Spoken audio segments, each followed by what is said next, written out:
Vamos a resolver el ejercicio 2, el ejemplo 2 que quedó pendiente de ley de Kirchhoff.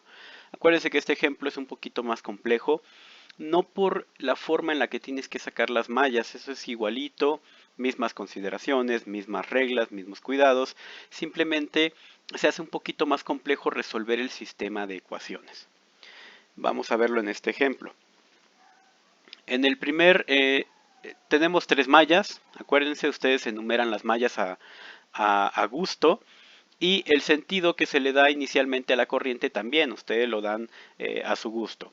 En este caso yo coloqué malla 1, corriente 1, malla 2, corriente 2, malla 3, corriente 3 respectivamente, y todas en el mismo sentido. Esa es una recomendación para tratar de no equivocarse en la parte de signos. También enumeré tanto las fuentes de voltaje como las resistencias, eso es a discreción de ustedes. Coloqué los nodos, aquí no va a ser tan necesario porque no te pide una corriente que esté circulando específicamente a través de una resistencia o a través de una fuente, así que no es tan necesario, ¿vale? Vamos a empezar a hacer nuestras ecuaciones y nos vamos a dar cuenta que siempre vamos a estar cumpliendo con esta ecuación. Sumatoria de fuentes va a ser igual a las caídas de voltaje. Y eso es lo que tenemos acá. ¿Qué pasa con las fuentes en la malla número 1? Date cuenta. Entra en el nodo negativo, sale en el nodo positivo, así que esa primera malla, según la convención de signos que habíamos visto en la clase anterior, es positiva. ¿Qué pasa con la del otro lado? Entra en positivo y sale negativo.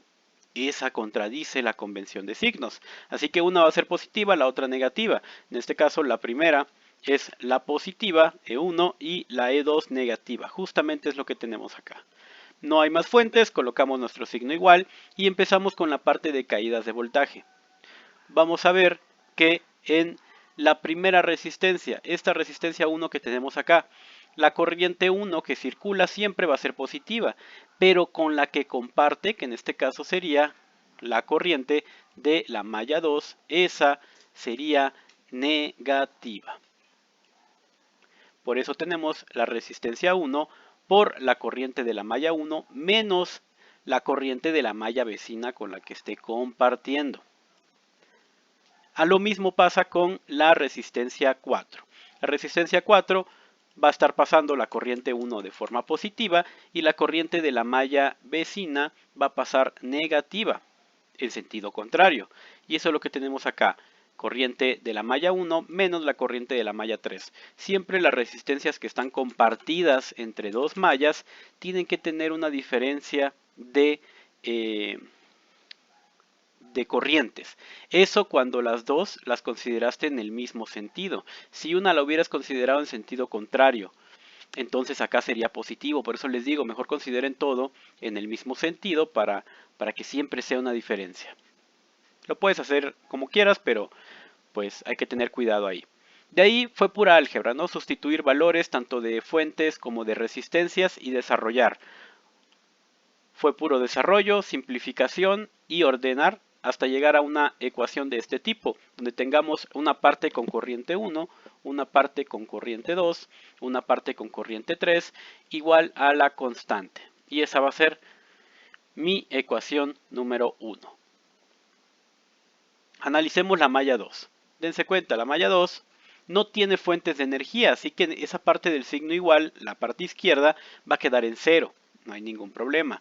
Viene la corriente, entra por la resistencia 2, ¿y qué sería ahí? Resistencia 2 por corriente 2, no comparte con otra malla esa resistencia, así que nada más queda multiplicado por la corriente 2. Acá abajo tenemos la resistencia 3, que va a pasar por la corriente 2 y también la corriente 3, pero en sentido contrario. Entonces ahí ¿qué tendríamos?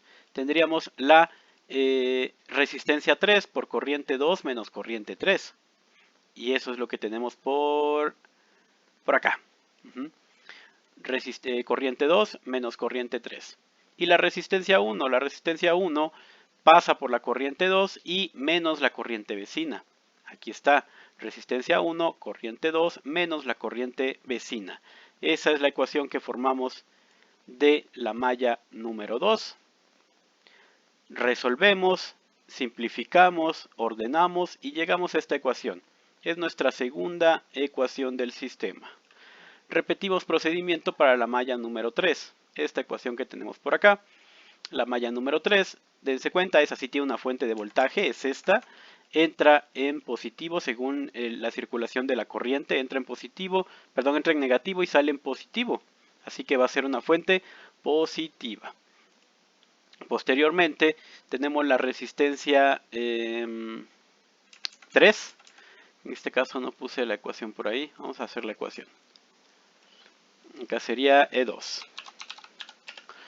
Acá sería R3 por esa diferencia. Ahora la malla donde estoy, esa corriente es positiva y la malla vecina será negativa.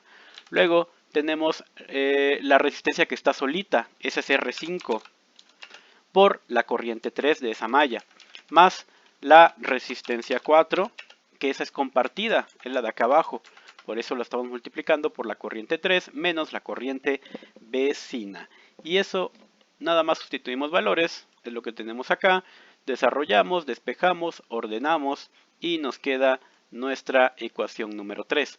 Tenemos un sistema de 3 ecuaciones con 3 incógnitas. ¿Cómo la vamos a resolver? Puedes aplicar cualquier método que quieras, sustitución, reducción, simplificación, matrices, Gauss, el método que te sepas, el método que quieras, no importa, porque no te voy a enseñar acá un método que se supone que ya viste en la parte de tu matemática fundamental. Yo elegí, por simplicidad, el método de Cramer. Si a alguien no le suena el método de Cramer, puede investigarlo. Es un método con matrices y que trabaja con la matriz aumentada y usa como herramienta las determinantes.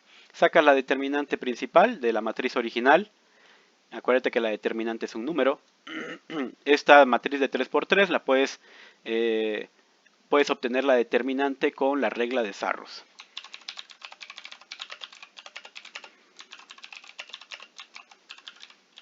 Igual, si no les suena la regla de Sarrus, pueden ahí investigar un poquito. Bien. Luego agarras y formas una nueva matriz auxiliar. Esa matriz la voy a llamar matriz I1 porque voy a sustituir la columna de la corriente 1. Dense cuenta que tenemos acá corriente 1, corriente 2, corriente 3. Entonces sustituyo la columna de las corrientes 1 por los valores de resultados, que sería el 1, 0, 6. Y por eso lo puse de otro color. En la segunda matriz auxiliar, que es la de la corriente 2, sustituyo el valor de la columna 2 por la de resultados. Y lo mismo para la columna número 3. ¿Okay? Por eso lo marqué de otro color. A cada matriz nueva le sacas también la determinante. Ya que tienes las 4 determinantes, la de D, DI1, DI2, DI3, la regla de Cramer te dice, oye, si quieres obtener la corriente 1, la corriente 2, la corriente 3, agarra la determinante DI1 y divídela entre la determinante principal. DI2 entre la determinante principal, DI3 entre la determinante principal. Haces la operación, divides y obtienes tus resultados. Corriente 1, 3 amperes, corriente 2, 2 amperes, corriente 3, 3 amperes. Y listo, acabaste tu ejercicio donde resolviste un ejercicio por medio de mallas. Date cuenta que no utilizaste para nada la primera ley de Kirchhoff, no utilizamos la ley de corrientes de Kirchhoff, no analizamos ningún nodo. ¿Por qué? Porque no se te pidió. Si se te hubiera pedido, por ejemplo, ¿cuál es la corriente que circula por la resistencia 4? Ah, ok. Entonces para la resistencia 4, ahí sí tengo que analizar un nodo, ya sea el nodo C o el nodo B. Y poder despejar esa corriente que pasa por la resistencia 4.